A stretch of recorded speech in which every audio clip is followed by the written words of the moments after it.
გამარჯობათ მეგობრებო, მოგესალმებით.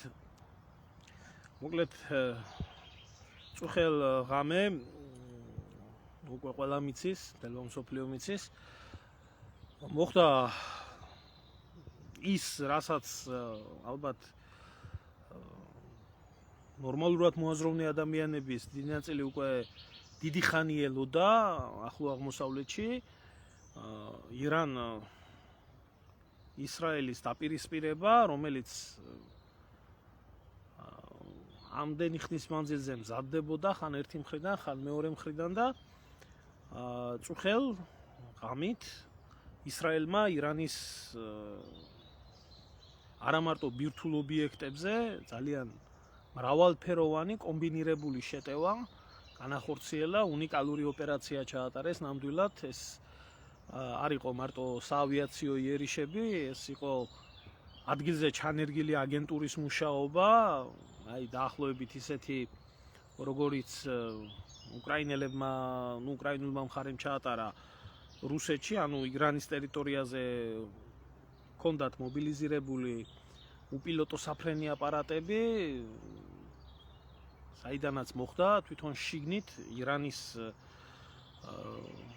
სტრატეგიულ ობიექტებზე, მეცნიერებზე, ასევე გენერალური შტაბის მეთაურზე, სამხედრო მაღალჩინოსნებზე იერიშის მიტანა. ასევე საინტერესო არის ის, რომ ისრაელს მომზადებული ჰქონდა ჰაერსაწინააღმდეგო სისტემის, საჰაერო თავდაცვის ობიექტების და იარაღების მიმართ დივერსიული მოქმედება თვითონ ადგილზე შიგნიდან, როგორც ირკვევა. ამიტომ საჰაერო თავდაცვამ ვერ იმუშავა ისე, როგორც უნდა ემუშავა ირანის და დაახლოებით 60-მდე მიზანი იქნა დაბომბილი ირანში, 200-მდე თვითმფრინავი ღებულობდა ამ ყველაფერში მონაწილეობას. როგორც ირკვევა, ძალიან ბევრი რამე ჯერ კიდევ უცნობი არის. სამიზნეები იყო ბირთვული ობიექტები, ნავთობგადამამუშავებელი ქარხნები, იყო ასევე ჰაერსაწინააღმდეგო სისტემა, როგორც გითხარით, რაკეტების საწყობები და რა თქმა უნდა თვითონ პიროვნებები, სამხედრო და სამოქალაქო პირები. სამხედრო პირები გასაგებია, მაგრამ სამოქალაქო პირები ეს მეცნიერები, რომლებიც მუშაობენ ირანის ბირთვული პროგრამის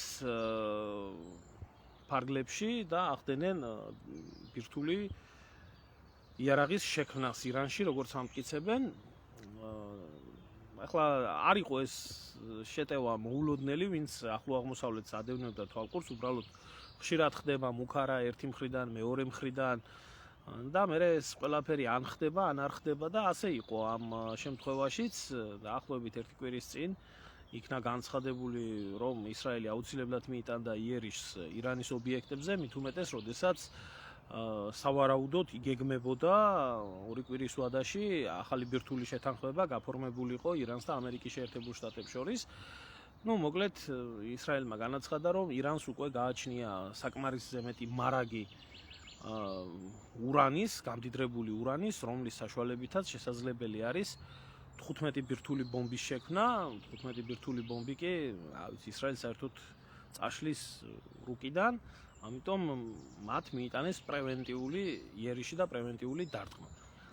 დარტყმა იყო ძალიან ძლიერი, მაღალი პროფესიონალური დონით შესრულებული.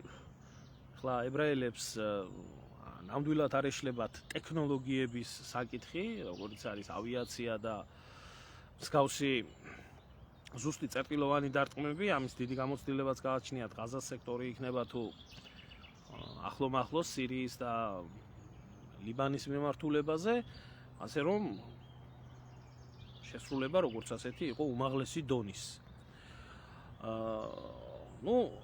გასაგებია ეს ყველაფერი მოხდა, მაგრამ ახლა ყველა ელოდება, მთელი მსოფლიო ელოდება იმას, რა იქნება ირანის პასუხი და შეძლებს თუ არა ირანი შესაბამისი პასუხის გაცემას. მთელი მსოფლიო არის ამ ყველაფრის მოლოდინში. ამერიკელებმა განაცხადეს, რომ ისინი არაფერ შუაში არ იყვნენ ამ ყველაფერთან დაკავშირებით. გამოხდა ტრამპიც, რუბიოც, ჩვენ არაფერი ჩვენო კი გაგვაგებიესო, მაგრამ ჩვენო არაფერში არ ვეხმარებოდითო, იმიტომ რომ ამერიკელებს თავის ტკივილი გააჩნიათ, იმიტომ რომ რეგიონში აქვთ უამრავი სამხედრო ბაზა თუ წარმომადგენლობა, არა მარტო ასე რომ ვთქვათ, ისრაელი არის მისი სტრატეგიული მოკავშირე და ირანს არაერთხელ ყავს გაფრთხილებული, რომ იმ შემთხვევაში თუ კი იერიში იქნება მიტანილი ირანის ბირთვულ ობიექტებზე, ირანი აუცილებლად გამოიყენებს ძალას იმ ობიექტების და იმ ქვეყნების მიმართებაში, სადაც იქნებიან განთავსებული ის ძალები, რომლებიც ირანის წინააღმდეგ ახდენენ იერიშის მიტანას. მოკლედ, ამერიკელები ცდილობენ, რომ რაც შეიძლება, რაც მოხდა ეს ყველაფერი ჩაცხრეს და თვითონ დარჩნენ, ასე რომ ვთქვათ, შრალად. პარალელურად ირანმა მოითხოვა გაერთიანებული ერების ორგანიზაციის ექსტრემალური სხდომა, რათა მიეცეს დიპლომატიური კუთხის შეფასება ამ ყველაფერს, მაგრამ რა იქნება და როგორ იქნება, ანუ სავარაუდოდ რაც არ უნდა იყოს იმას, რაც არ იქნება ისრაელისთვის მისაღები, ამერიკელები ამ ყველაფერს დაბლოკავენ. ძალიან მთავარი და საინტერესო არის ის, რომ ირანის სულიერმა ლიდერმა, აიათოლა ხომეინმა, სრული, ესე რომ ვთქვათ, უფლება და თავისუფლება მისცა ირანელ სამხედროებს იმისთვის, რომ მათ იმოქმედონ ყოველგვარი შეზღუდვის გარეშე და ისრაელის ქმედება არ დარჩეს დაუსჯელი. ასე რომ ვთქვათ, ჩვენს თვალწინ არის პრაქტიკულად უკვე ჯერ არ არის ოფიციალურად არ გამოუცხადებია ისრაელს ომი, არც ირანს გამოუცხადებია ომი ჯერჯერობით, მაგრამ პრაქტიკულად ჩვენს თვალწინ არის მესამე მსოფლიო ომის რეალური ასე რომ ვთქვათ სტარტი. არავინ იცის ამას რა შეფასება რა ესე რომ ვთქვათ გაგრძელება მოყვება. იმიტომ ეს არის რეგიონი, რომელი რეგიონიც არის მთელი მსოფლიოსთვის სასიცოცხლოდ მნიშვნელოვანი, არა მარტო იმით, რომ მდიდარი არის ეს რეგიონი და დაახლოებით 60% საწვავის და ნავთობის სპარსეთის ყურეში, ერაყში, სირიაში, ირანში, საუდის არაბეთში და ამ ქვეყნებში მოიპოვება. ამის გარდა აქ არის ძალიან ისეთი მგრძნობიარე ქვეყნები, მაგალითად ისრაელი, რომელიც არის პირდაპირ 51 შტატი ამერიკის, მაგრამ მთავარი შტატი არის, ასე რომ ვთქვათ. ასევე ირანი, რომელიც არის რუსეთის სტრატეგიული მოკავშირე, თუმცა უახლოესი ხელშეკრულება, რომელიც იქნა გაახლებული ირანთან, იქ არ ითვალისწინებს ეს ხელშეკრულება რუსეთის პირდაპირ სამხედრო დახმარებას ომის შემთხვევაში ირანისთვის, მაგრამ სტრატეგიული მოკავშირე არის. ასევე მუსლიმანური სამყარო, რომლებიც მიუხედავად ერთმანეთში გაყოფილი, ასე რომ ვთქვათ, რელიგიური მიმართულებისა, ანუ ძირითადად არის სულ სუნიტური ქვეყნები, ირანი არის ერთადერთი, რომელიც არის შიიტური ქვეყანა. მიუხედავად ამ ყველაფრისა, ისინი სოლიდარული არიან ერთმანეთთან და თურქეთმაც გამოაცხადა, რომ ისინი გმობენ ისრაელის ქმედებას და მხარს უჭერენ ირანს, როგორც მუსულმანურ ქვეყანას. და ალბათ ამას მოყვება სხვა ქვეყნების, არაბული ქვეყნების რეაქციაც, რომელიც ასევე ღაზის სექტორის გამო ძალიან ბევრ რაღაცაზე გაჩერებული იყვნენ, თავს იკავებდნენ. ანუ იმის თქმა მინდა, რომ ესე იგი შეიძლება ჩაითვალოს, რომ ცეცხლზე არის დასხმული ნავთი. რამაც შეიძლება მთელი რეგიონი, კი არა, მთელი მსოფლიო გახვიოს ცეცხლის ალში. და მე უბრალოდ რაღაცი ყველაფრის მიუხედავად, აი რაც ხდება, ხო, ეს ჩვენი ქართველების დებილიზმი არ მესმის ძალიან ბევრის, რომლებიც ტაშს უკრავენ იმას, რომ ისრაელმა ირანში ესეთი ოპერაციები განახორციელა და ძალიან გახარებული და ბედნიერებერიან ტაშს უკრავენ. თქვენი დებილიზმის დონე აი არც ხდება, აი ნოლს არც ხდება, ანუ არ ვიცი, სადღაც ნაგავში ხართ რა. და უბრალოდ ელემენტარულად, რომ ეს ომი, მესამე მსოფლიო ომი, რომელიც აი ჩვენ უშუალოდ კარიბჭესთანაა, სომხეთი ერთი მტკაველი გვაკავშირებს ირანთან. ხო? აი ელემენტარულად ეს ომი რომ მართლა უკვე აღარაფერი აღარ უკლია ამას, იმიტომ რომ ეს წითელი ხაზია როგორც ერთი მხრისთვის, ისე მეორე მხრისთვის. თუ ეს არ იქნა შეჩერებული, საქართველოს მარტო დევნილების ნაკადი წალეკავს ირანიდან. და არა მარტო ირანიდან, ასევე ისრაელიდანაც. უამრავი ახლა გაახსენდებათ ძალიან ქართველ ებრაელს, რომ მათი სამშობლო საქართველოა და კისრის ტეხით გამოიქცევიან საქართველოში ძალიან ბევრი ჩვეულებრივი მოვლენა არის. ასეთ დროს ახსენდებათ, რომ საქართველოს შვილები არიან და ელემენტარულს გეტყვით, ამდენ დევნილს როგორ დაიტევს, კი, აზერებიც შიიტები არიან. ამდენ დევნილს როგორ დაიტევს ეს პატარა ქვეყანა, არ ვიცი, მაგრამ ამათი დებილიზმის ზღვარი, საერთოდ რაში წერია ვერ ხვდები. მით უმეტეს, როდესაც სამხრეთით ახლა ასეთი ამბები დაიწყო და აგერ ახლა ჩრდილოეთით, აგერ და ჩრდილო-დასავლეთით უკრაინა-რუსეთის ომი არის, მინდა ვთქვა თავშივე, მინდა უთხრა ის რომ უკრაინამ და უკრაინის პრობლემამ გადაიწია მთლიანად მეორე პლანზე და აბსოლუტურად ყველა კონფლიქტი გადავა მეორე პლანზე, ასე რომ ვთქვათ რა.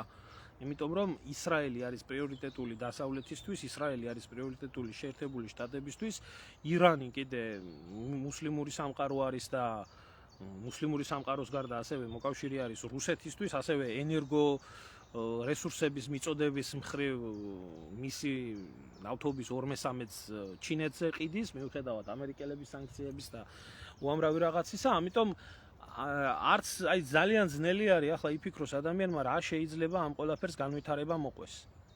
ამ ყველაფერს აი სცენარი, რომელიც არის წარმოდგენილი. ირანი ბევრს გონია, რომ ირანი არის მარტო მის საზღვრებში და ირანს და ისრაელს არ აკავშირებს სახმელეთო საზღვარი.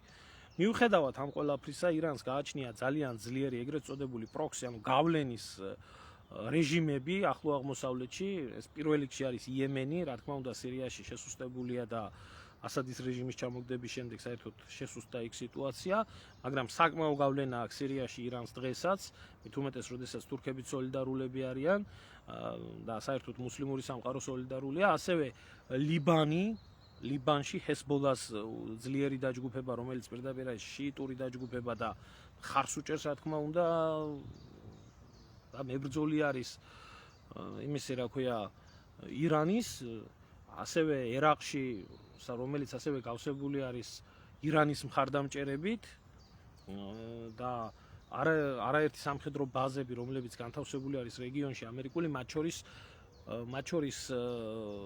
ერაყში არის ძალიან დიდი სამხედრო ბაზები და მნიშვნელოვანი სტრატეგიული ბაზები ამერიკის შეერთებული შტატების, რომლებიც აუცილებლად მოყვებიან სამიზნეში. ამერიკელები ამიტომ ცდილობენ, რომ მათ ხელები დაიბანონ ამ ყველაფრიდან და ყველაფერი მიაწერონ ისრაელს, თუმცა აბსოლუტურად ყველა მიცის, რომ ისრაელს ამის უნარი უბრალოდ ტექნიკურად არ შესწევდა, გულისხმობს ავიაციო დარტყმების ესეთ მასშტაბურ განხორციელებას, რადგან მას არ გააჩნდა შესაბამისი, ანუ ავიაციას არ გააჩნდა შესაბამისი,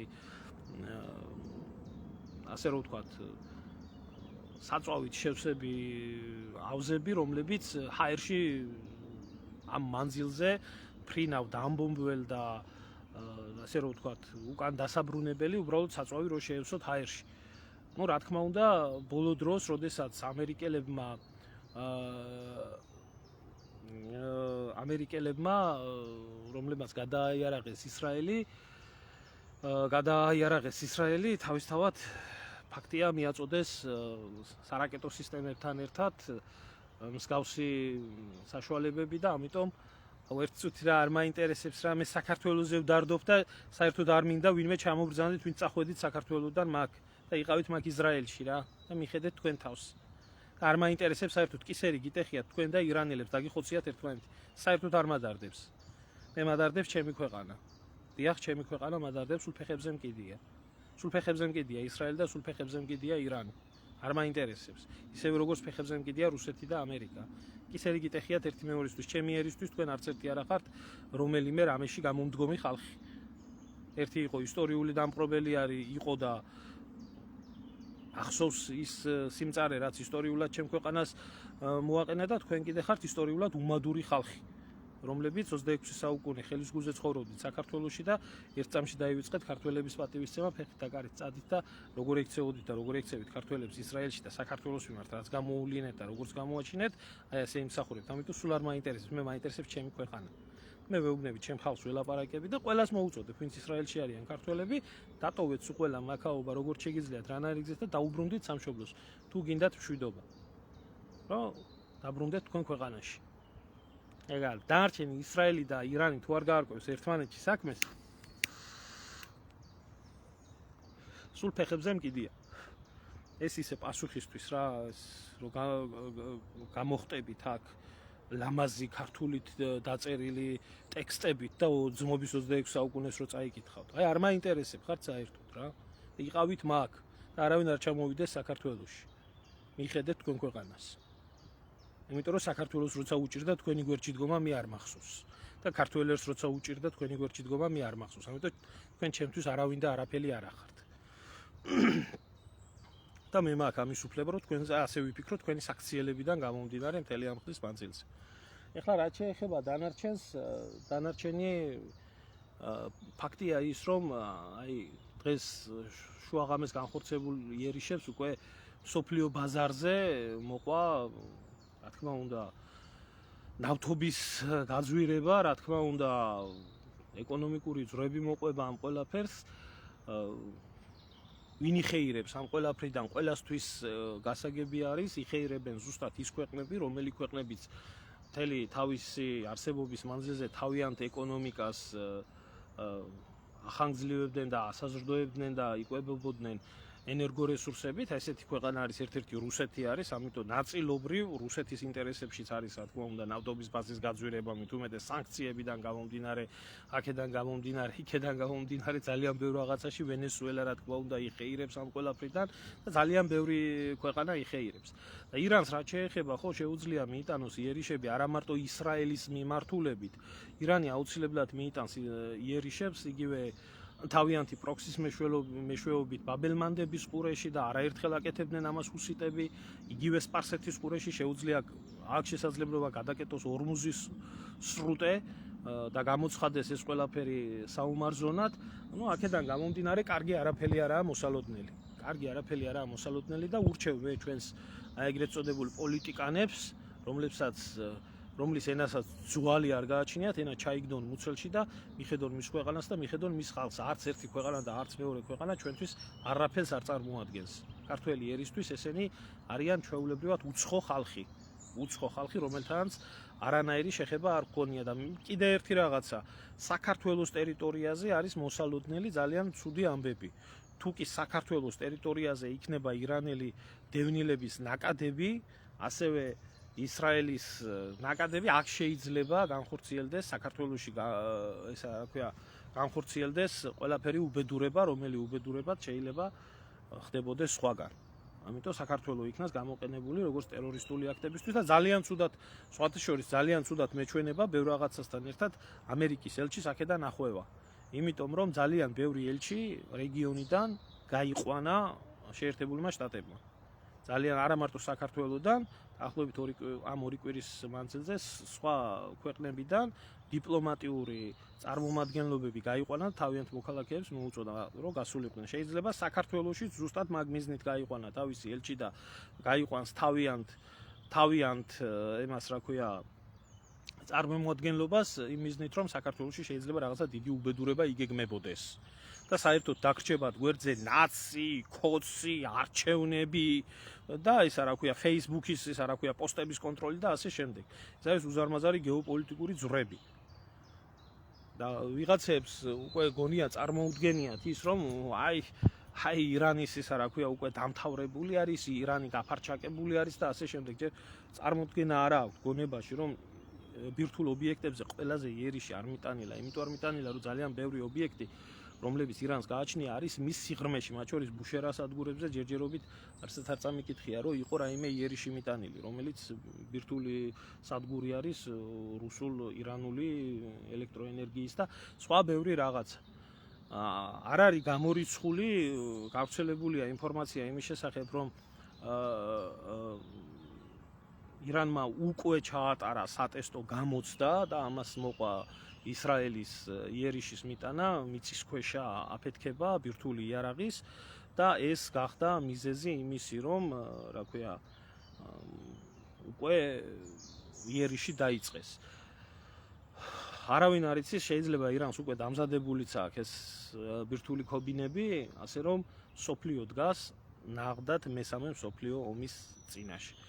არ ვიცი, რა ძალისხმევამ შეიძლება ეს ყველაფერი გააჩეროს, აზრზე არა ვარ, რამ შეიძლება ამ არეულობის ტალღა ჩააცხროს, მაშინ უნდა გამოდგეს და ირანელებმა კაპიტულაცია უნდა გამოაცხადონ და თქვან, რომ აჰა, კი, ჩვენ მორჩილდებით ამ ყველაფერს და ბირთვულ შეიარაღებას, რა ქვია, ვანებებთ თავს და ვაგზელებთ ცხოვრებას ისე, ვითომც არაფერი, რასაც დარწმუნებული ვარ, არ გააკეთებენ.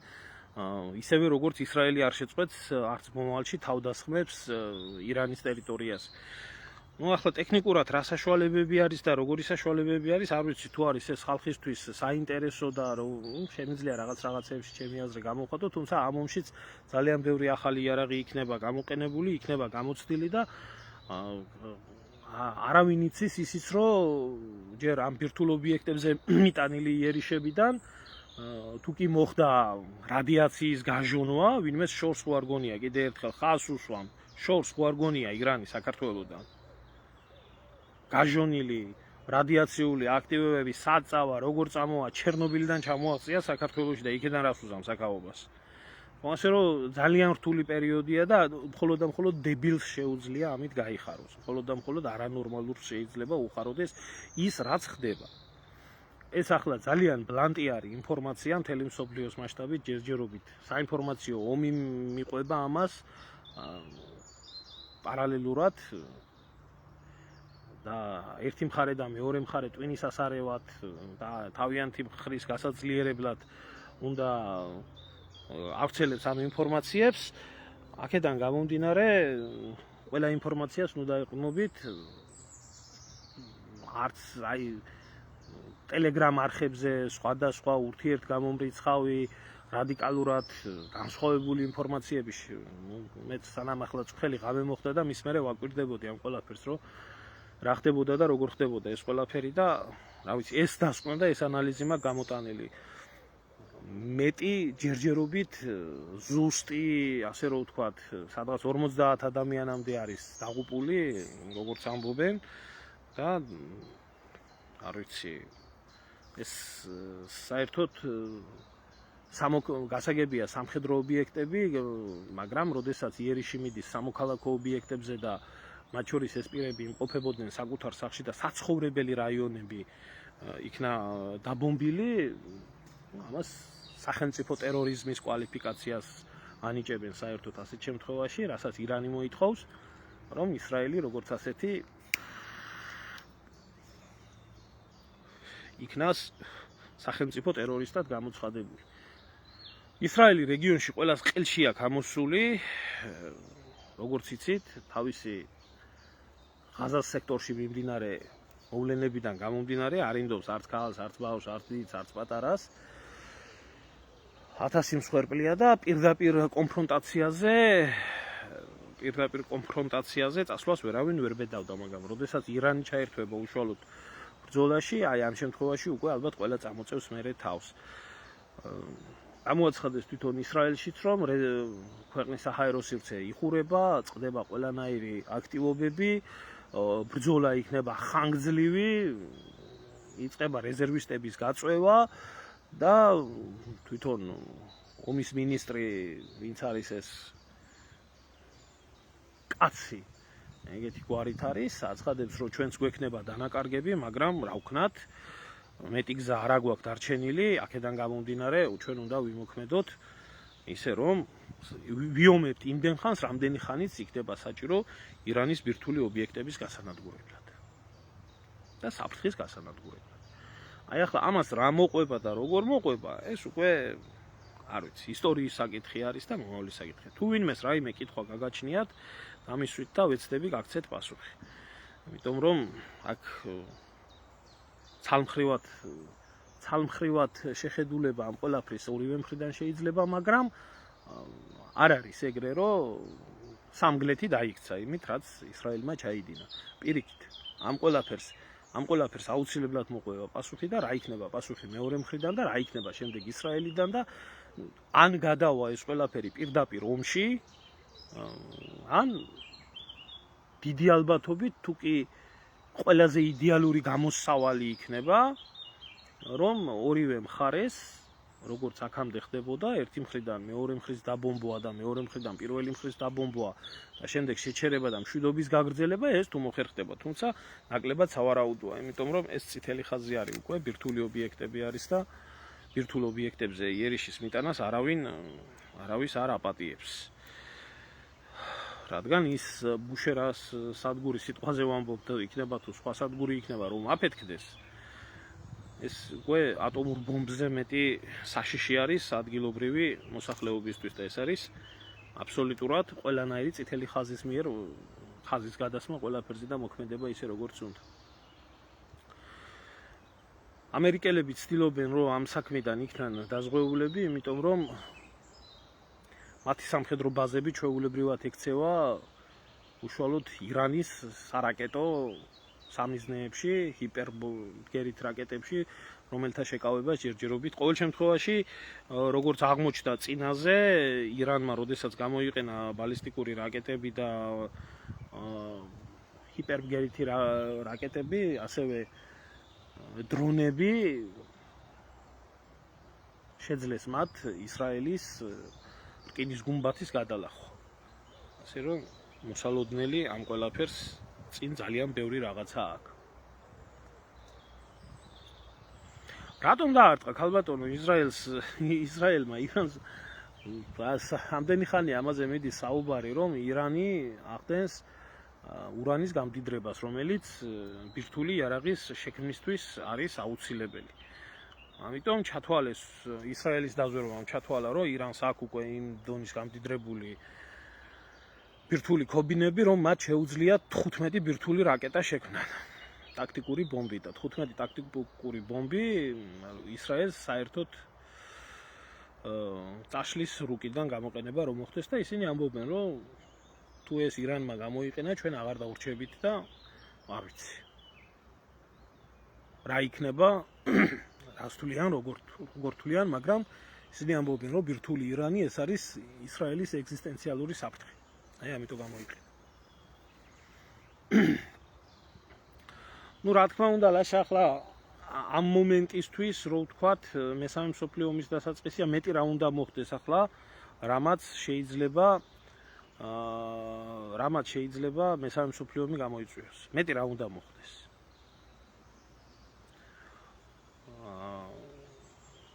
არის ბირთვული ობიექტი, არის ბირთვული იარაღი და მის შემქმნელ ქვეყანაზე მიაქვთ იერიში.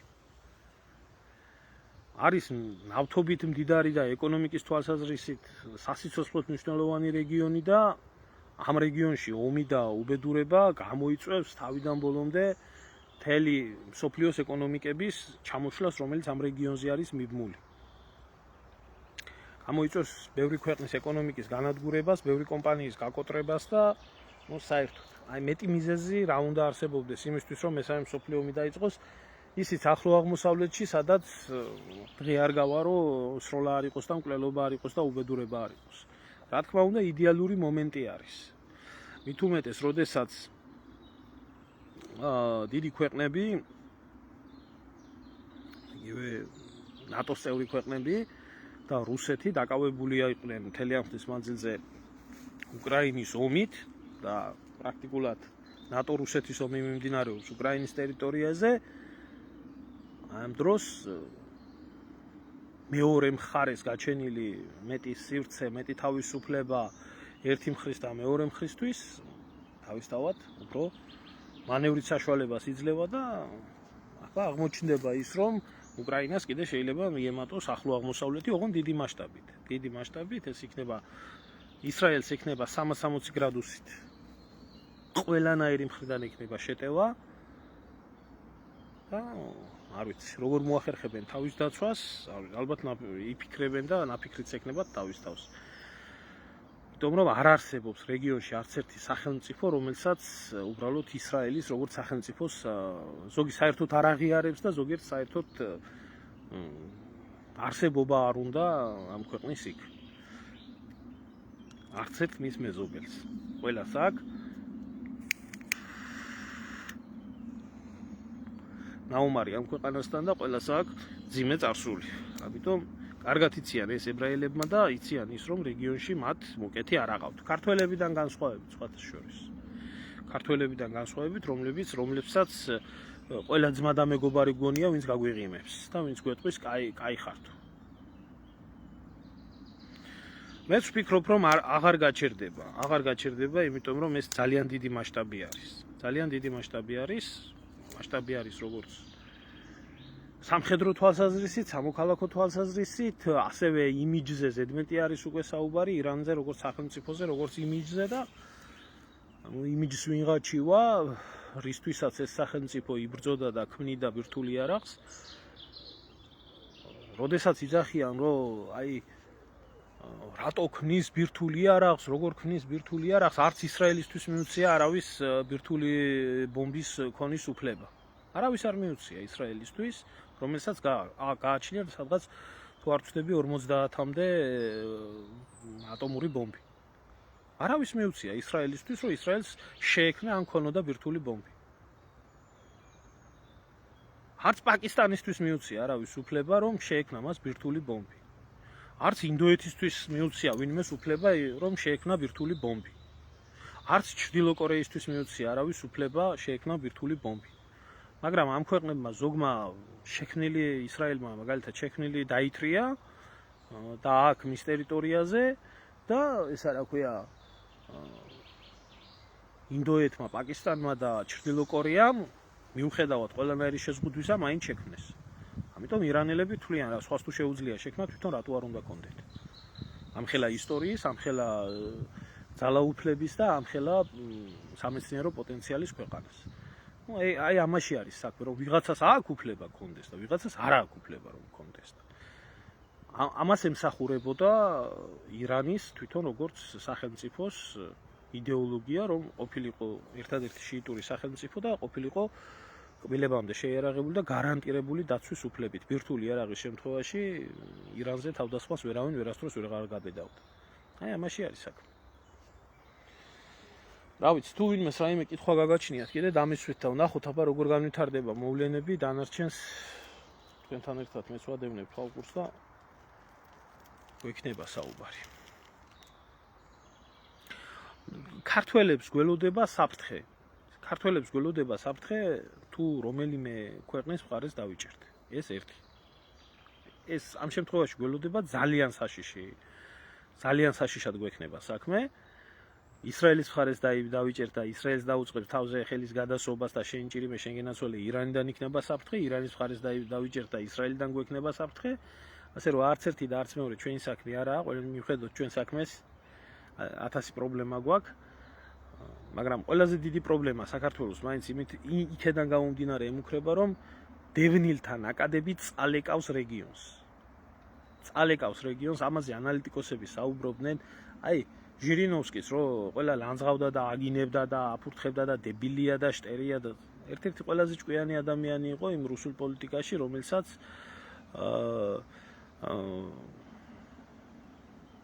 კარგად ესმოდა და მისი პროგნოზები ყველაფერი ხდებოდა და მათ შორის უკრაინის ომი თითქმის წუთი-წუთზე იწინასწარმეტყველა. და მათ შორის ამბობდა ამას, რომ მესამე მსოფლიო ომი დაიმახსოვრეთ, მე შეიძლება ცოცხალი არ ვიყო, მაგრამ მესამე მსოფლიო ომი დაიწყება ზუსტად იმიდან გამომდინარე, რომ ისრაელი მიიტანს ირანზე იერიშს. ირანზე მიტანილი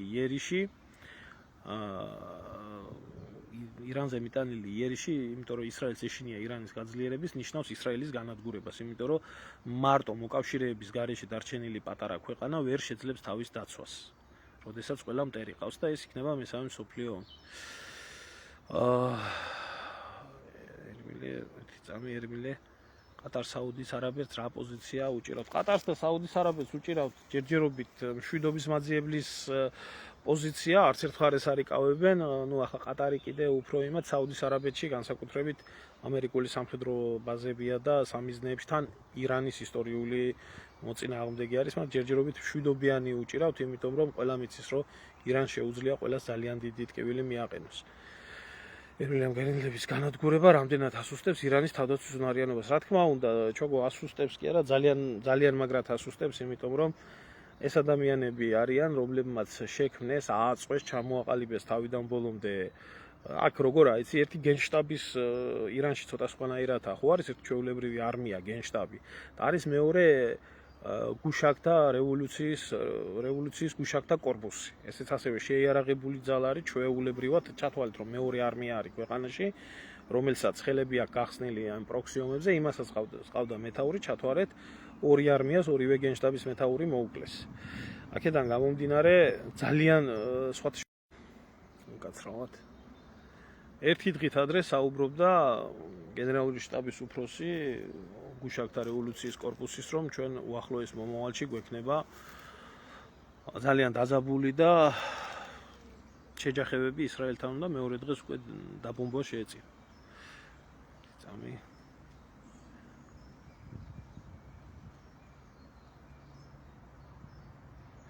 ბირთვული იარაღება, ამ ბირთვული შეიარაღება რუსეთს, თუმცა ეს მისთვის არ აღმოჩნდა საკმარისი, რომ ის ტერიტორიაზე თავდასხმა არ განხორციელებულიყო.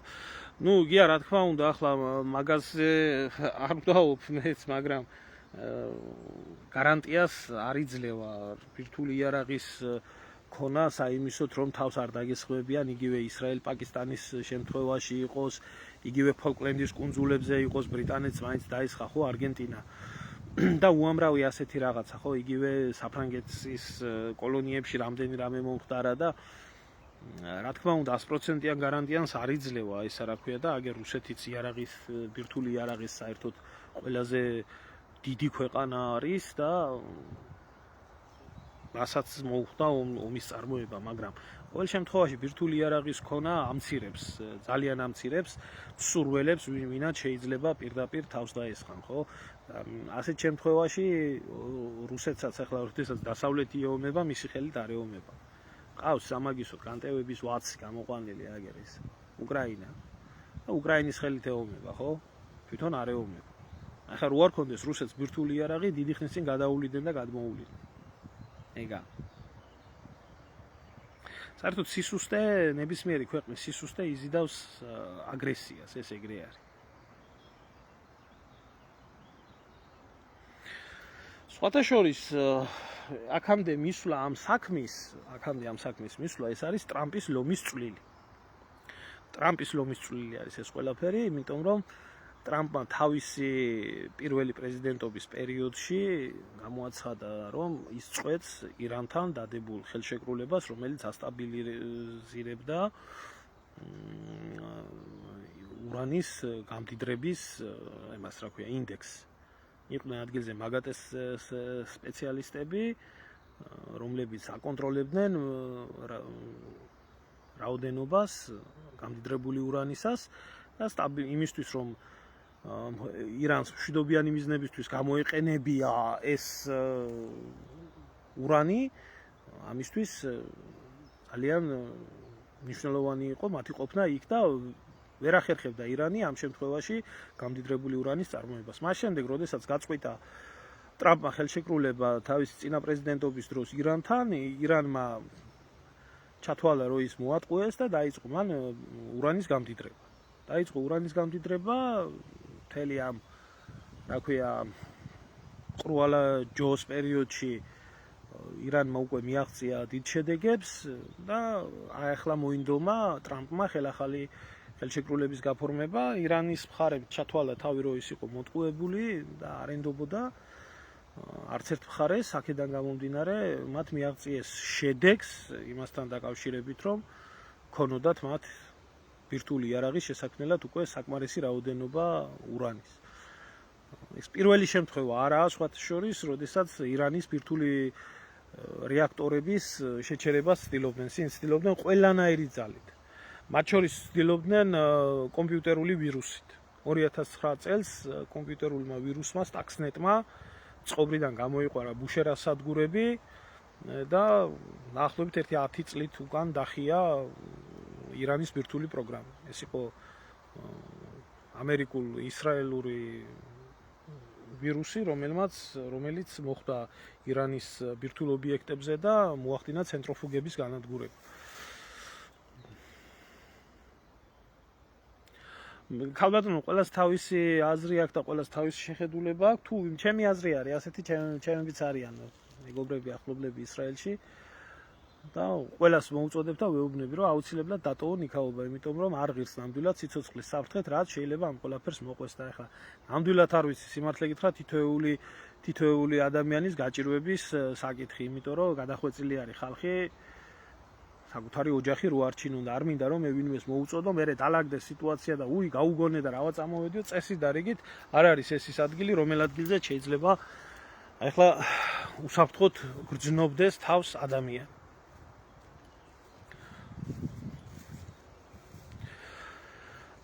საერთოდ რა არის, იცით, ისრაელს აქვს გამოცდილება იმის თუ როგორ შეიძლება სხვის ქვეყნის ტერიტორიებზე მსგავსი ოპერაციები ჩაატაროს და თუნდაც იგივე ბირთვული იარაღის მიმართ.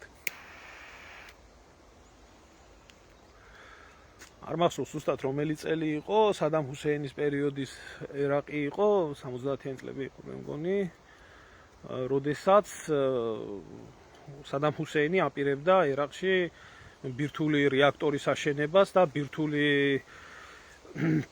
ობიექტების შექმნას, იქიდან გამომდინარე, რომ ეწარმოებიათ ბირთვული იარაღი და მაშინაც ისრაელის ავიაციამ დაბომბა და გაასწორა მიწასთან სადამ ჰუსეინის გეგმები. თუმცა დღევანდელი რეალობა იმ პერიოდის ერაყიდან ძალიან განსხვავებულია, ჯერ ერთი ტექნოლოგიურად ირანი განვითარებული არის მეტად, მერე და მეორე ბირთვული ობიექტები, რომლებიც ირანს გააჩნია, განთავსებული არის მთელი ირანის მასშტაბით. მიუდგომელ ადგილებში შორს, სადაც ავიაციას ძალიან რთულად უხდება მისვლა, აქედან გამომდინარე, ეს ერთი პრობლემა და მერე და მეორე დაცვითი მექანიზმები ირანს ძალიან ძლიერად აქვს განვითარებული, რომ თუ ატომური დარტყმები არ განხორციელდა, შეიძლება მაინც ვერ დაანგრიოს. რა თქმა უნდა, ამერიკის გარეშე ახლა ყველამ კარგად იცის, რომ რაც არ უნდა იძახონ ამერიკელებმა, რომ ჩვენ არ დავხმარები ვართ, ყველამ კარგად იცის, რომ არაფერ არ არის ეს ამერიკის შეერთებული შტატების გარეშე მომხდარი, ეს არ არის, იმიტომ რომ თუნდაც ის ავიაცია, რომელი ავიაციას ისრაელს გააჩნია, ეს ამერიკული წარმოებისაა, იგივე F-15-ები იქნება, თუ F-16-ები იქნება, თუ F-35-ები იქნება, რომელსაც იყენებენ, ეს არის მე ისრაელის მოდერნიზება, იგივე იარაღი, რომელსაც ამერიკის შეერთებული შტატები აწვდის და აგერ ახლა ზელენსკი წიოდა და კიოდა, რომ ჩვენთვის ომოსაცემიო იარაღიო, ისრაელს გადაცაო ამერიკელებმაო 20,000 რაკეტაო და ყველამ კარგად იცის, რომ როდესაც შეიარაღება მათი არის, დაზვერვა მაგათია, ყველაფერი მაგათია, ახლა პილოტი, რომელიც ზის და დარტყმას ახორციელებს იერიში მიტანას ობიექტზე, არ აქვს მნიშვნელობა იმას, ექნება თუ არა შეერთებული შტატების პასპორტი. აეროპორტები დაკეტილი არის ისრაელშიც, დაკეტილი არის ირანშიც, დაკეტილი არის ერაყშიც. ჩამოვძანდით და ნახეთ, მთელი სივრცე არის საერთოდ გასუფთავებული სამოქალაქო ბორტებისთვის. არ ვიცი ახლა ზუსტად მე რა ხდება ისრაელში, მაგრამ ვიცი ერთი, რომ სახმელეთო გზა ისრაელიდან ყოველ შემთხვევაში იორდანიის მიმართულებაზე გამშვები პუნქტი მუშაობდა და ხმელეთით შეიძლებოდა დატოვება თუ ისიც არ ჩაკეტეს. არ ვიცი, აქედან ამის თქმა შემიძლია, თუ ვინმეს უნდა გამოსვლა, ალბათ ჩემზე უკეთესად მოიძევენ მაგ ადგილს, საიდან უნდა გამოვიდნენ.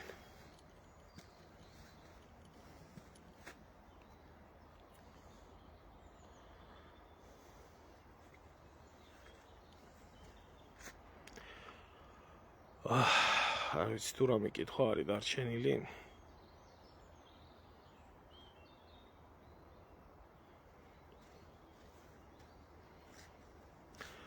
რეზომიქა ჩვენ არავის მხარეს არ დავიჭერთ, ჩვენი მხარე არ დაგვიჭერია და სხვისას როგორ დავიჭერთ. უბედურება და პრობლემა ისაა ჩემო რეზო ის, რომ ჩვენ საერთოდ საქართველოს და ქართველებს გვახასიათებს ის, რომ ჩვენი მხარე არ დავიჭიროთ და სხვისი მხარე დავიჭიროთ. კი. ამის ნათელი მაგალითი არის ის, რომ საკუთარი ქვეყნის და საკუთარი ერის წინააღმდეგ აი ეს დეგრადირებული ავადმყოფი მეხუთე კოლონა შიგევროპელები, განათლებულები მზად არიან ნატოს ჯარში ჩაეწერონ, ამერიკის ჯარში ჩაეწერონ, უკრაინის ჯარში ჩაეწერონ, რომ საქართველოს გაანადგურონ, ასე რომ ზუსტად მაგას ველოდები, რომ ჩვენ სამწუხაროდ სხვის მხარეს უფრო დავიჭერთ, ვიდრე საკუთარისას.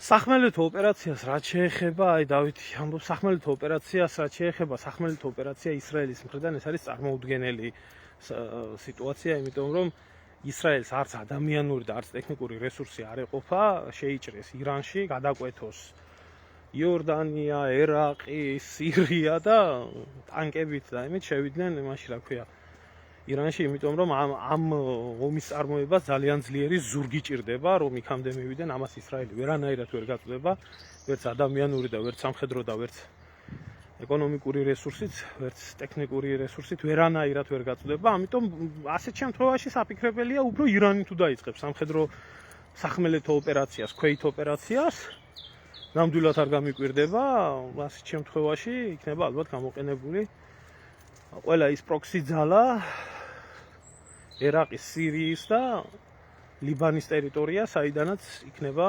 განხორციელებული შეტევა ისრაელს. არ ვიცი, სხვა ვარიანტი უბრალოდ არ არის. თუმცა არავინ გამორიცხავს საზღვაო მიმართულებაც, იმიტომ რომ ირანს ფლოტიც გააჩნია და საკმაოდ ძლიერი ფლოტიც. ყველამ ჩაკეტა, ყველა მოიცა ერთი გაჩვენეთ, აი საჰაერო სივრცე. წუთით აი ეს არის საჰაერო სივრცე, რომელიც მთლიანად განთავისუფლებულია, ფრენები გადამისამართებული იქნა ჩრდილოეთით საქართველოს გავლით, ან სამხრეთით აგერბატონო საუდის არაბეთის გამლით, ამიტომ სრულიად თავისუფალი არის ეს სივრცე, საბრძოლო ველი და ასევე გაჩვენებთ რუკას, რომელზეც იერიში იქნა განხორციელებული. ეს არის ირანის ობიექტები, სადაც მოხდა უკვე განხორციელება, წითლად არის მონიშნული ის ადგილები, სადაც მოხდა განხორციელება იერიში. ეს არ არის სრული სია იმ ობიექტების, არსებობს ასევე სხვა ობიექტები, რომლებზეც არ განხორციელებულა იერიში, უფრო ღრმად არის ირანის ტერიტორიაზე.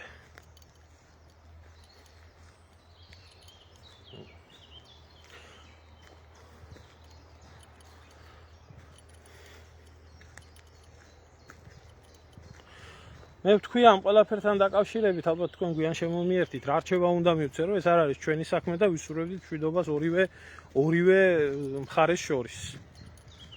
ეს არის. და არა, ჩემი საქმე არც ირანი და არა, ჩემი საქმე არც ისრაელი. მილიონი პრობლემა მაქვს და მიმეხადია ჩემ თავს. არ მყავს მეაც ძმა, არც ებრაელი და არც ირანელი. ესა რასაც ასევე ვისურვებდი უკრაინის და რუსეთის ომში და აბსოლუტურად ყველა ომებში ჩვენი საქმე არა.